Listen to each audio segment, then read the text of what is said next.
What if artificial intelligence became so good at predicting human behavior that it could identify your perfect romantic partner with 99.9% accuracy?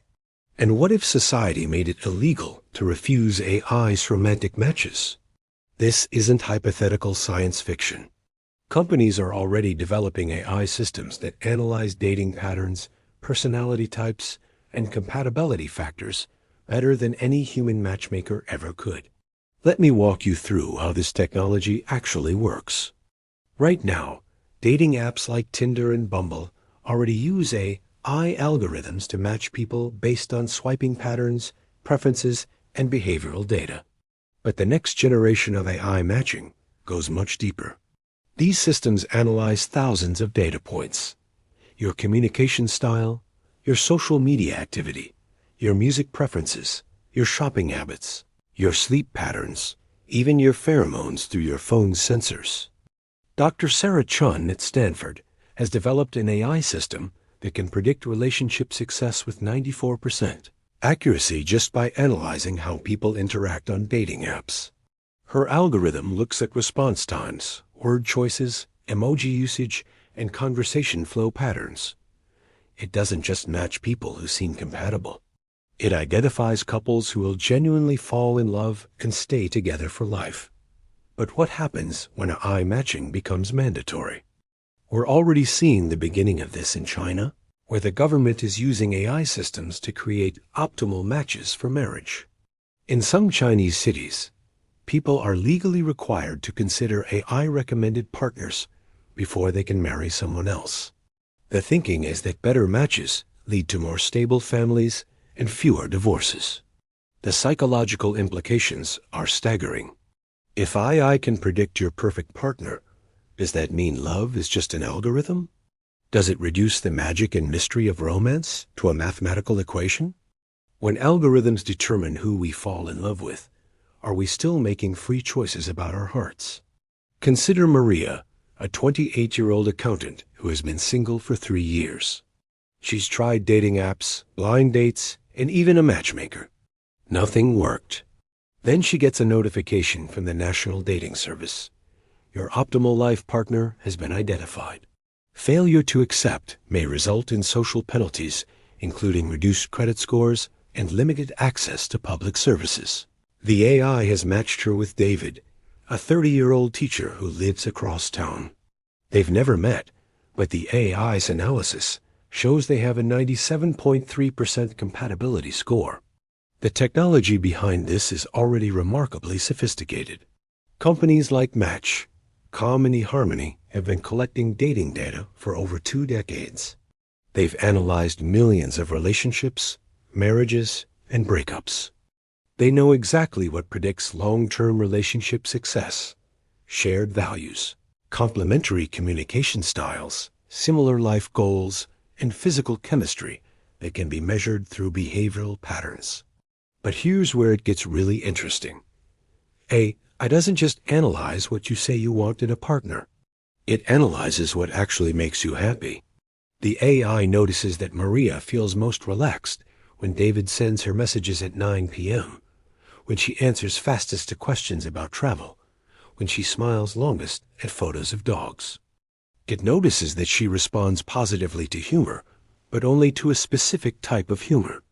The AI builds a complete psychological profile that Maria herself might not even be aware of. The AI also considers genetic compatibility. Companies are already offering DNA testing for relationship compatibility. These tests analyze genes related to immune system diversity, personality traits, and even pheromone responses. The theory is that people with diverse immune systems are more likely to have healthy children. AI systems are starting to include this genetic data in their matching algorithms. But what happens when love becomes mandatory? When society decides that AI knows better than you do who you should love? Some experts believe this could lead to a golden age of relationships with dramatically lower divorce rates and higher relationship satisfaction.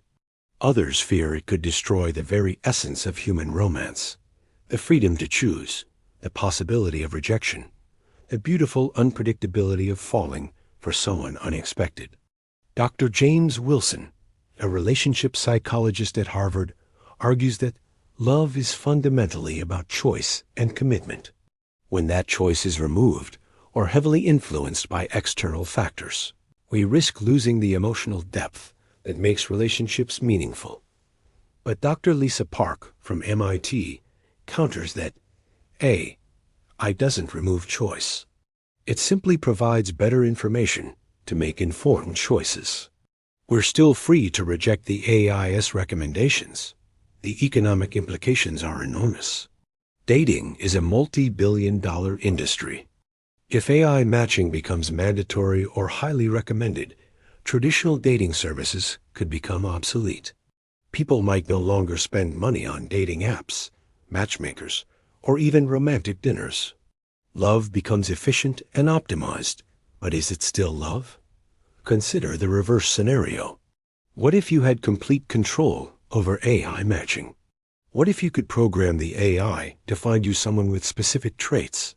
Taller than you, artistic, loves hiking, shares your political views. The AI would scour millions of profiles to find the perfect match. But would you really be happier with someone who perfectly matches your preferences? Or with someone who challenges you and helps you grow? This isn't just about individual relationships. This is about the future of human connection itself. When AI handles romantic compatibility, what happens to serendipity? What happens to the person you meet by accident at a coffee shop? What happens to the slow-burn romance that develops over years of friendship?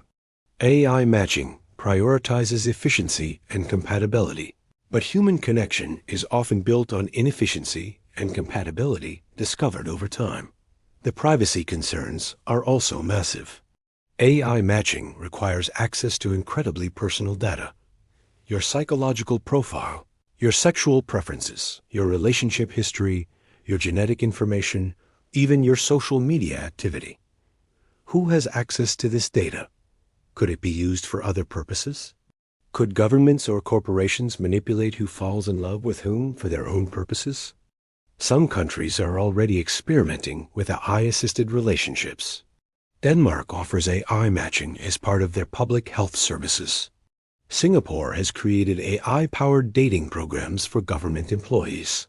These programs claim to create more stable families and reduce social problems like divorce and domestic violence. But what about the human cost? What about the person who refuses their AI match and faces social consequences?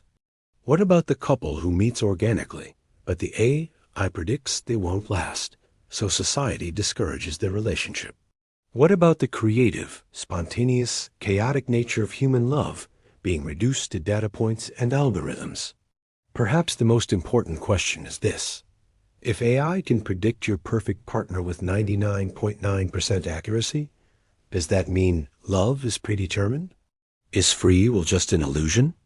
Are you fated to fall in love with whoever the AI identifies as your match? This challenges one of our most fundamental beliefs about human agency and romantic destiny. The future of love might be closer than you think. Major tech companies are already developing the infrastructure for mandatory AI matching. Some researchers believe that by 2030, most developed countries will have some form of an AI-assisted relationship system. The question isn't whether this will happen, but whether we'll be ready for a world where algorithms determine our hearts. Subscribe to this channel for more What If AI content.